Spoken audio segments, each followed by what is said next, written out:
Hey, welcome back everybody. Thank you so much for joining me on today's video. I hope you are having a great day. If you are new to the channel, hope you enjoyed today's video and want to subscribe. I want to talk a little bit about the Audi R8 today, specifically the second generation. But first, we're going to kind of talk a little bit about the history of the R8 because I love the Audi R8. I think it's one of those amazing supercars. I think Audi did a great job with it. I love the looks of it.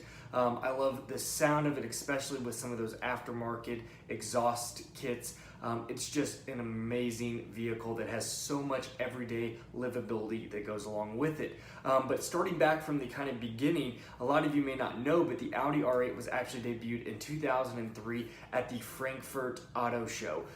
It was obviously a vehicle that was unveiled and was a concept vehicle at that point. It actually was a twin turbocharged V10, had over 600 horsepower, had a lot of the same design features. Obviously they changed up the engine, but at that time it blew a lot of people away because it was a vehicle that looked like nothing else. It really wasn't just a vehicle that said, well, that kind of looks like a little bit of this and a little bit of that. It was just a car that set apart itself so much from all of the other different vehicles that existed up until that point. Now, in addition to that incredible power plant for the vehicle, it also had some of the new age like aluminum sports suspension that had the Magna-Ride on it. That Magna-Ride I've actually talked in some of the other videos, and that is that magnetic ride where it can change the dampering settings. The Corvettes have them, some of the Ferraris, but at that time it was an advanced system that a lot of people were very intrigued about, and it kind of set a standard for what would become the Audi R8 going forward. The actual vehicle did not debut until 2006, and that's when they started rolling off of the line. They started with the 4.2 liter V8. That's what they started with. Good for about 414 base horsepower and 317 pound-feet of torque. A lot of people love the vehicle. Some people thought it needed a little bit more oomph for a supercar because it was being put in the supercar category. It had the looks for it. People wanted a power plant that kind of backed that, and a lot of people liked what the original concept car had, and Audi listened and eventually brought forth in 2009 the V10 model. The V10 model obviously was a 5.2 liter V10, and it had about 525 horsepower and 390 pound-feet of torque. And once that came out, a lot of people knew the Audi R8 was a contender. It was a contender with a lot of other supercars, Ferraris, Lamborghinis, Lotus, Jaguars, any of those, it was absolutely able to contend with. And being a quattro system, the all-wheel drive system that Audi developed, it was able to be biased almost up to 30% over your average rear-wheel drive, and so up to, that 30% means 80-20 split. So it's pretty amazing what Audi was able to accomplish, yet still using all-wheel drive for that added traction.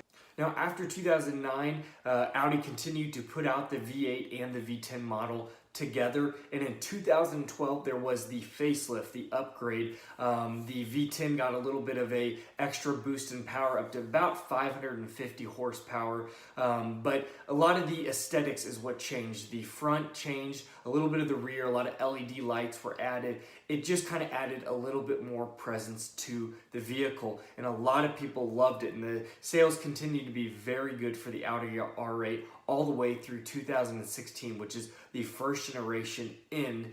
Going into 2017 is when the second generation ended. But let's talk a little bit real quick about sales figures, because this is staggering. It's one of those numbers that I found very interesting, and I wanted to give you guys a little bit of insight on it, that from 2006 through 2016, 11 years that the Audi R8 was sold, about 28,000 units were made worldwide.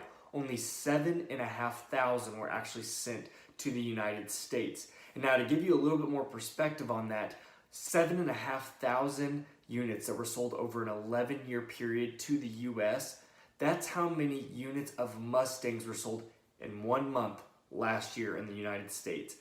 Pretty huge difference, and that just kind of adds to the rarity.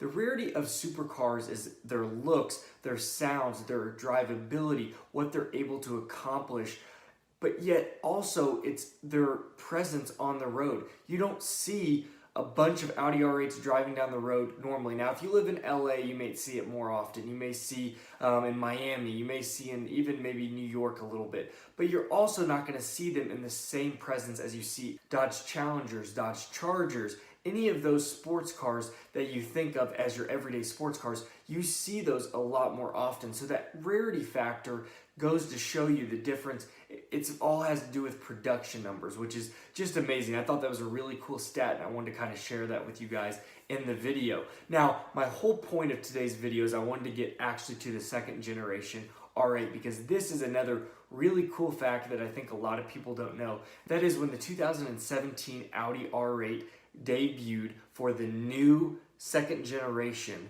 they upped the ante by getting rid of the V8 and only keeping the 5.2 liter naturally aspirated V10. It was good for 533 horsepower and 398 pound-feet of torque. Now, that was a great engine, but they also offered the Plus model. And that Plus model is the exact same. This is the same engine that you find in the Lamborghini Huracan, the 5.2 liter V10. And the Plus model pretty much is the same engine specs and everything as the Huracan. It's a 610 horsepower V10 that everybody rages about.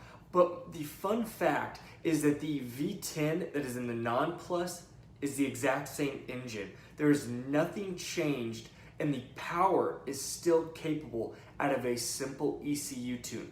Yes, there are some gearing changes. Yes, there's some more carbon. Yes, there's a little bit different in the brakes, like carbon ceramic brakes are standard on the Plus model. You can't get them on the regular V10 model, the non-Plus version, but it is an upgrade. But little things like that are the small changes, some more carbon on the back, things like that. Yet there's a $32,000 cost savings from going from the Plus down to the regular. The regular V10 is $162,000 is what it starts at. The V10 Plus is $194,000. So for $32,000, you get a little more carbon, a little bit more of a aggressive gearing, a little bit different of a suspension setup, and some better brakes if you don't go with the ceramics. But yet at the same time, that ECU flash that you can get is what unleashes all that extra horsepower. VF Engineering actually, for $2,500 on their website, has the ECU flash where you put it on there and it immediately unlocks that extra 60-some horsepower.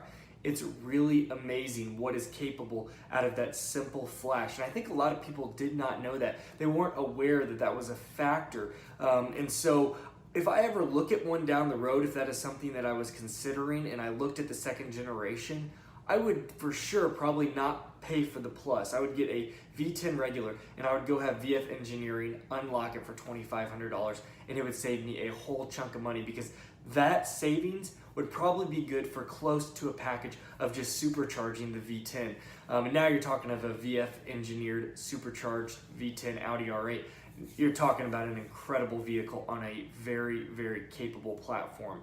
But it was just, I thought I wanted to share that with you guys in today's video. It was kind of a fun thing that, as I was doing some research, that I think a lot of people don't know, like me being an Audi R8 lover, and hopefully a lot of you guys enjoying the car as well, you might find really interesting, and just some random information about the foundation that the Audi R8 line was built on. Well, I hope you guys found this video interesting. If you did, please hit that like button. Subscribe if you're not already a part of the family. If you are, thank you guys so much for your support. You guys are the best. You guys have a great day. Take care, and I'll see you tomorrow.